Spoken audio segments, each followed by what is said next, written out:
آج ہمارا 14واں رکوع ہے، 10ویں پارے کا 14واں رکوع اور سورہ توبہ کا 8واں رکوع۔ اعوذ باللہ من الشیطان الرجیم، بسم اللہ الرحمن الرحیم۔ انما الصدقات للفقراء، صدقات تو فقیروں کے لیے ہیں۔ آگے پوری 8 قسمیں بیان ہو رہی ہیں، لیکن یہاں یہ سمجھ لیجئے کہ الصدقات سے مراد صدقات واجبہ بھی ہیں، صدقات نافلہ بھی ہیں، یعنی جو چیز بھی اللہ رب العزت کے راستے میں خرچ کی جائے وہ صدقہ ہوتی ہے۔ صدق قول و فعل کی سچائی کا نام ہے۔ آدمی اپنے مال میں سے اللہ رب العزت کے حکم کے مطابق حصہ نکالتا ہے اور اس کا قول و فعل ہوتا ہے کہ میں اپنا سب اپنے رب کی رضا اور اپنے رب کے راہ میں دینے کے لیے تیار ہوں، تو اس کو کہتے ہیں صدقہ۔ صدقات واجبہ، صدقات واجبہ سے مراد زکوٰۃ ہے، عشر ہے، یا وہ والی چیزیں ہیں کہ جو دینی لازم ہیں، یعنی لازم ہیں، ان کو دیے بغیر انسان جو وہ اس کے لیے کوئی گنجائش نہیں ہے، کوئی آپشن نہیں۔ اور صدقات نافلہ کیا ہیں کہ جو آدمی اپنی خوشی سے یا اپنی مرضی سے دیتا ہے، شریعت کی طرف سے اس کے اوپر وہ لازم نہیں ہوتے، ان کو صدقات نافلہ کہا جاتا ہے۔ للفقراء، یہ فقیروں کے لیے ہے، والمساکین اور مسکینوں کے لیے۔ فقیر اور مسکین کی تعریف میں بھی تھوڑا سا اختلاف ہے۔ بعض رات کے نزدیک فقیر اس کو کہتے ہیں کہ جس کے پاس کچھ نہ ہو، اور مسکین اس کو کہتے ہیں کہ جس کے پاس ہو تو صحیح لیکن بقدر ضرورت نہ ہو۔ بعض رات کے نزدیک اس کا عکس ہے کہ مسکین کے پاس کچھ نہیں ہوتا اور فقیر کے پاس کچھ نہ کچھ ہوتا ہے۔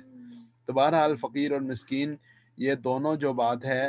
یہ ضرورت مند کے لیے بولا جاتا ہے۔ والعاملین علیہا، والعاملین علیہا، اور اس پر یعنی صدقات پر جو عاملین ہیں، عاملین زکوٰۃ سے مراد وہ لوگ ہیں کہ جن کو صدقات کے زکوٰۃ کے جمع کرنے پر مامور کیا جاتا ہے۔ تو یہاں پر ان کے لیے والعاملین علیہا کا لفظ بولا گیا کہ ایسے لوگ کہ جو زکوٰۃ صدقات کے جمع کرنے پر مامور ہوں، اگرچہ وہ مالدار ہوں لیکن ان کو زکوٰۃ میں سے تنخواہ دی جا سکتی ہے، لیکن یہ جو تنخواہ ہے یہ زکوٰۃ میں سے ان کا حصہ نہیں ہے، بلکہ یہ ان کی اجرت ہے، یہ ان کو جو معاوضے کے طور پر دیا جاتا ہے۔ لیکن اس کے بارے میں مفسرین کرام نے لکھا ہے کہ وہ جو معاوضہ ہے، جو اجرت ہے، وہ نصف سے نہیں بڑی ہونی چاہیے، کم از کم یعنی نصف سے کم ہونی چاہیے۔ والمؤلفت قلوبہم، اور مؤلفت قلوب یعنی وہ لوگ کہ جن کی دلجوئی کے لیے انہیں زکوٰۃ دی جاتی تھی۔ تو یہ جو دلجوئی کے لیے زکوٰۃ دی جاتی تھی، اس میں بعض لوگ ایسے تھے کہ جو مسلمان ہو چکے تھے لیکن نئے نئے مسلمان ہوئے تھے، اور اس بات کا خدشہ تھا کہ وہ ان کا دل پوری طرح سے اسلام اور مسلمانوں کے ساتھ جڑا نہیں۔ بعض رات نے کہا کہ اس سے مراد وہ لوگ ہیں کہ جو ابھی مسلمان ہوئے نہیں تھے، یعنی اس بات کی امید تھی کہ اگر ان کی دلجوئی کی جائے تو وہ مسلمان ہو جائیں گے۔ تو مسلمان ہونے کے لیے یا اسلام کے اوپر باقی رہنے کے لیے ان کی تالیف قلب کے لیے انہیں دیا جاتا تھا۔ یا بس اوقات ایسا تھا کہ بالکل شروع میں ایسے لوگ کہ جن کے شر کا خطرہ ہوتا تھا، ان کے شر سے بچنے کے لیے بھی بس اوقات اس بات کی گنجائش ہوتی تھی۔ لیکن جیسے جیسے اللہ رب العزت نے اسلام کو عزت دے دی تو پھر شر سے بچنے کے لیے اللہ رب العزت نے جہاد کا اجازت دے دی، پھر شر سے بچنے کے لیے اللہ رب العزت نے اور بندوبست کر دیا۔ اور اسی طرح مؤلفت قلوب یعنی وہ لوگ کہ جن کو اسلام کی طرف مائل کرنے کے لیے پہلے یہ دینے کی اجازت تھی صدقات وغیرہ، ان لوگوں کے بارے میں بھی ضابطہ اور ترتیب تبدیل ہو گئی، اور فرمایا کہ اب اللہ رب العزت نے جسے توفیق دی ہے وہ اسلام قبول کرے، ورنہ تالیف قلب کے لیے کسی کا مالی تعاون نہیں کیا جائے گا۔ وفر رقاب، رقاب سے مراد ہے گردنیں چھڑانے کے لیے، یعنی پرانے زمانوں میں جیسے لوگ غلام ہوتے تھے تو ان کی آزادی کے لیے، یا آج کے دور میں قیدیوں کو چھڑانے کے لیے بھی یہ دیا جا سکتا ہے، تو قیدیوں کو چھڑانے کے لیے بھی زکوٰۃ دی جا سکتی ہے۔ والغارمین، غارمین سے مراد ہیں وہ قرض دار لوگ کہ جن کے اوپر قرض کا بوجھ ہے اور قرض کی ادائیگی ان کے لیے ممکن نہیں ہے، تو ان کے قرض ادا کرنے کے لیے بھی زکوٰۃ دی جا سکتی ہے۔ غارمین یعنی قرض ہے، یا کسی کے اوپر دیت آ گئی، یا کسی کے اوپر کوئی اور ایسا جرمانہ آ گیا، جیسے کسی کا سے ایکسیڈنٹ ہو گیا اور اس پر مالی جرمانہ آ گیا، یا اور اس طرح کے بہت سارے حالات، اللہ تعالیٰ اپنی رحمت سے سب کو اس سے محفوظ فرمائے۔ تو والغارمین، اور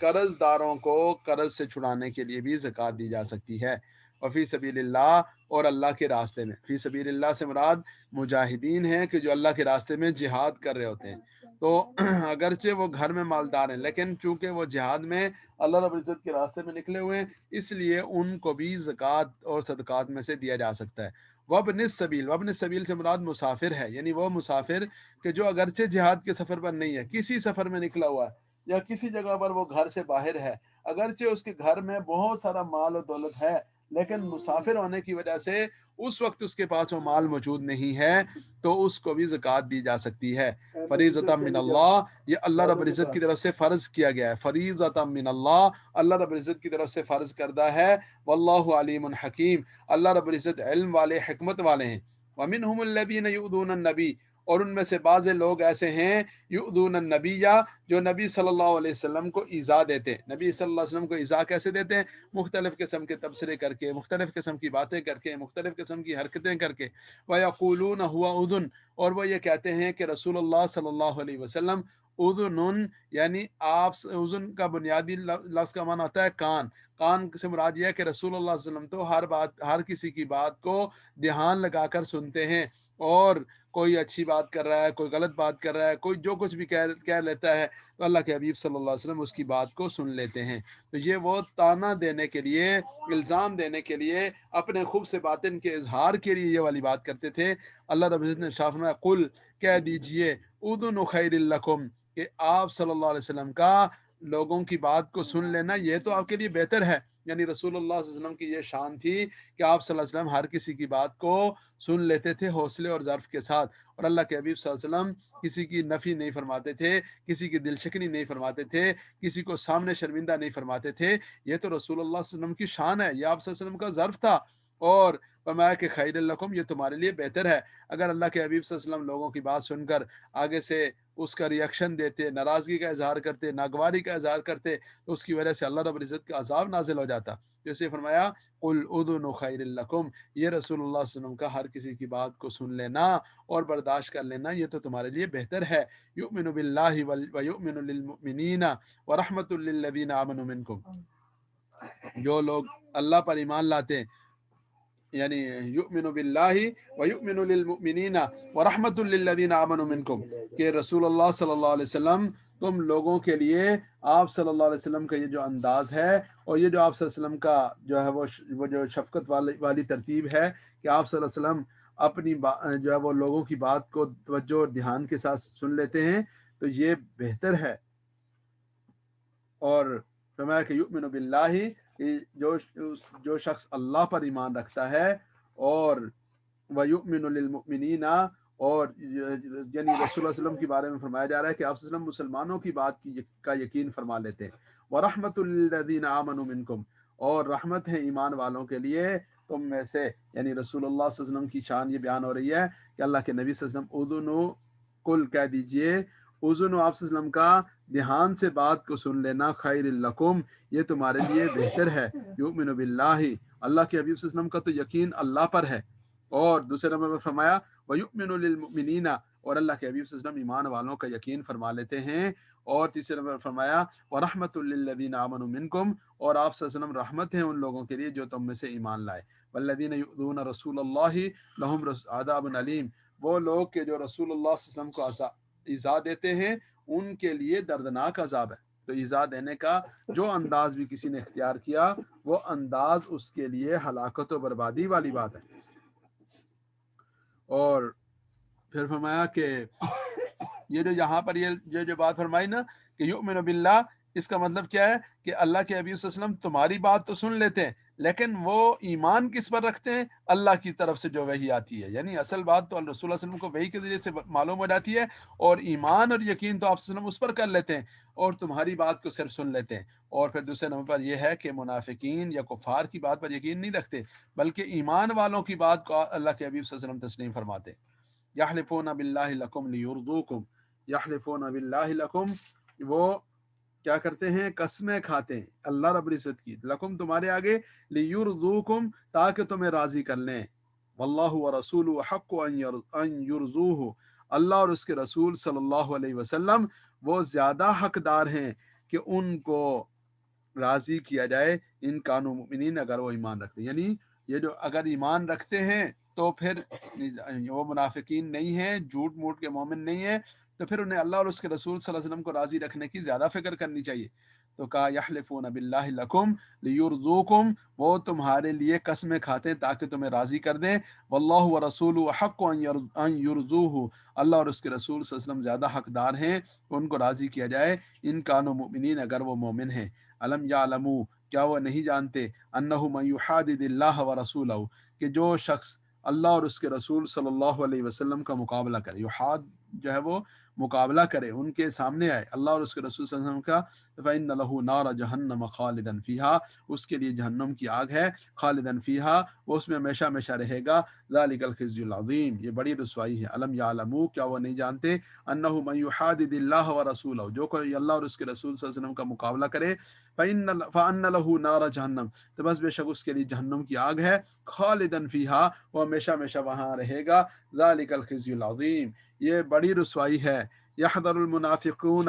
منافق لوگ ڈرا کرتے ہیں، ان تنزل علیہم سورۃ، کہ اس بات سے کہ ان پر مسلمانوں پر کوئی ایسی صورت نازل ہو جائے، تنبئہم بما فی قلوبہم، کہ جو ان کو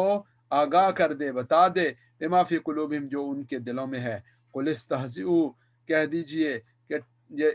استہزاء کرتے رہو، ٹھٹھا مذاق کرتے رہو، ان اللہ مخرج ما تحذرون، بے شک اللہ رب العزت کھول کر رکھ دیں گے، ظاہر کر دیں گے، ما تحذرون، اس چیز کو جس کا تمہیں ڈر ہے، وَلَئِن سَأَلْتَهُمْ، اور اگر وہ آپ سے پوچھیں، وَلَئِن سَأَلْتَهُمْ، اگر استغفر اللہ، وَإِن سَأَلْتَهُمْ، اگر سالتا آپ پوچھیں ہم ان سے، اگر آپ ان سے پوچھیں تو لَيَقُولُنَّ، البتہ ضرور بے ضرور وہ کہیں گے، انما کننا نخوض و نلعب، کہ ہم تو بس بات چیت کر رہے تھے، نخوض گپ شپ لگا رہے تھے، نلعب اور دل لگی کر رہے تھے، کھیل تماشا کر رہے تھے، قل اب اللہ و آیاتہ و رسولہ کنتم تستہزئون، کیا اللہ اور اس کی آیات اور اس کے رسول کے معاملے میں تم استہزاء کرتے ہو، قل کہہ دیجئے، اب اللہ و آیاتہ و رسولہ کنتم تستہزئون، کیا اللہ رب العزت کی ذات پر اور اس کی آیات پر اور اس کے رسول صلی اللہ علیہ وسلم پر کنتم تستہزئون، تم استہزاء کرتے ہو، لا تعتذروا، معذرت مت کرو، قد کفرتم بعد ایمانکم، لا تعتذروا سے مراد ہے تم یعنی عذر مت تراشو، بہانے مت بناؤ، قد کفرتم بعد ایمانکم، تم اپنے ایمان کے بعد کافر ہو چکے، تم نے کفر کا ارتکاب کیا، ان نعفو عن طائفۃ منکم، اگر ہم ان نعفو عن طائفۃ منکم، تو اگر ہم معاف کر دیں تم میں سے ایک گروہ کو، تو نعذب طائفتن، اور ہم ایک گروہ کو ہم عذاب دیں گے تم میں سے، بأنہم کانوا مجرمین، اس سبب سے کہ وہ گناہگار تھے، تو کیا مطلب ہے، یعنی جو ایمان لے آئے اور ایمان پر ثابت قدم رہے، ہم ان کو معاف کر دیں گے، درگزر فرما دیں گے، اور ایک گروہ ایسا ہے کہ نعذب طائفتن، ایک گروہ کو ہم عذاب دیں گے، بعض کو ہم عذاب دیں گے، وجہ کیا ہے، بأنہم کانوا مجرمین، اس وجہ سے کہ وہ مجرم تھے، تو دوبارہ دیکھیے، اعوذ باللہ من الشیطان الرجیم، بسم اللہ الرحمن الرحیم، انما الصدقات للفقراء، صدقات تو فقیروں کے لیے ہیں، والمساکین، مسکینوں کے لیے ہیں، والعاملین علیہا، اور ان کے جمع کرنے پر جو لوگ مامور ہیں ان کے لیے ہیں، والمؤلفۃ قلوبہم، اور ان لوگوں کے لیے جو مؤلفۃ قلوب کہلاتے تھے، وفی الرقاب، اور غلاموں کو آزاد کرنے کے لیے، والغارمین، اور قرض داروں کے لیے، وفی سبیل اللہ، اور اللہ رب العزت کے راستے میں جو لوگ ہیں ان کے لیے، وابن سبیل، اور مسافروں کے لیے، فریضۃ من اللہ، اللہ رب العزت کی طرف سے یہ فرض کردہ ہیں، واللہ علیم حکیم، اللہ رب العزت علم رکھنے والے، حکمت والے ہیں، ومنہم الذین، اور ان میں سے بعض لوگ ایسے ہیں، یؤذون النبی، جو نبی صلی اللہ علیہ وسلم کو ایذا دیتے ہیں، ویقولون، اور کہتے ہیں، ہوا اذن، کہ اللہ کے نبی صلی اللہ علیہ وسلم تو اذن، کان لگا کر سن لیتے ہیں ہر کسی کی بات، قل کہہ دیجیے، اذن خیر لکم، اللہ کے نبی صلی اللہ علیہ وسلم کا کان لگا کر سن لینا یہ تمہارے لیے بہتر ہے، یؤمن باللہ، یقین تو رسول اللہ صلی اللہ علیہ وسلم اللہ پر ہی رکھتے ہیں، ویؤمن للمؤمنین، اور ایمان والوں پر یقین رکھتے ہیں، ورحمۃ للذین آمنوا منکم، اور رحمت ہے ان لوگوں کے لیے جو ایمان لائے تم میں سے، والذین یؤذون رسول اللہ، وہ لوگ جو اللہ کے رسول صلی اللہ علیہ وسلم کو ایذا دیتے ہیں، لہم عذاب علیم، ان کے لیے دردناک عذاب ہے، یحلفون باللہ، وہ اللہ رب العزت کے نام پر قسمیں کھاتے ہیں، لکم، تمہارے سامنے، لیرضوکم، تاکہ تمہیں راضی کر دیں، واللہ ورسولہ احق ان یرضوہ، اللہ اور اس کے رسول صلی اللہ علیہ وسلم زیادہ حقدار ہیں کہ ان کو راضی کیا جائے، ان کانوا مؤمنین، اگر یہ مومن ہیں، علم یعلموا، کیا وہ نہیں جانتے، انہ من یحادد اللہ، کہ جو شخص مخالفت کرے، مقابلہ کرے اللہ کا اور اللہ کے رسول و رسول اور اللہ کے رسول صلی اللہ علیہ وسلم کا، فإن له نار جہنم، پس بے شک اس کے لیے جہنم کی آگ ہے، خالداً فیہا، اس میں ہمیشہ ہمیشہ رہے گا، ذالک الخزي العظیم، یہ بڑی رسوائی ہے، یحذر المنافقون ان تنزل علیہم، منافقین ڈرتے ہیں اس بات سے، ان تنزل علیہم کہ اتار دی جائے ان کے اوپر سورتن کوئی سورت، تنبئہم جو آگاہ کر دے اس چیز کے بارے میں، بما فی قلوبہم جو ان کے دلوں میں ہے، قل استہزئوا، قل استہزئوا، آپ کہہ دیجئے کہ تمسخر اور استہزاء بے شک کرتے رہو، لیکن ان اللہ مخرج ما تحذرون، بے شک اللہ رب عزت کھول دیں گے، ظاہر کر دیں گے جس سے تم ڈرتے ہو، وَلَئِن سَأَلْتَهُمْ، اور اگر آپ سے پوچھیں، لَيَقُولُنَّ، وَلَئِن سَأَلْتَهُمْ، اور اگر آپ سے وسلم ان سے پوچھیں، لَيَقُولُنَّ، تو البتہ ضرور وہ یہ کہیں گے کہ انما كنا نخوض ونلعب، ہم تو گپ شپ لگا رہے تھے، ونلعب، اور کھیل تماشا کر رہے تھے، قل کہہ دیجیے اب اللہ و آیاتہ و رسولہ کنتم تستہزئون، کیا اللہ پر، اس کی آیات پر، اس کے رسول پر تم جو ہے وہ استہزاء کرتے تھے، لا تعتذروا، بہانے مت بناؤ، قد کفرتم بعد ایمانکم، تم کفر کر چکے ایمان کے بعد، ان نعفو عن طائفۃ منکم، ہم جو ہے وہ ایک گروہ کو تم میں سے معاف کر دیں گے، نعذب طائفتن، اور ایک گروہ کو ہم سزا دیں گے، کیوں دیں گے، بأنہم کانوا مجرمین، اس سبب سے کہ وہ مجرم تھے۔ اللہ رب العزت کی ذات سے دعا ہے اللہ تعالیٰ مجھے اور آپ کو عمل کرنے کی توفیق نصیب فرمائے، وآخر دعوانا الحمد للہ رب العالمین۔ تمام مسافران آخرت کے لیے دعا فرما لیں، خاص طور پر ہمارے چچا زاد بھائی ہیں،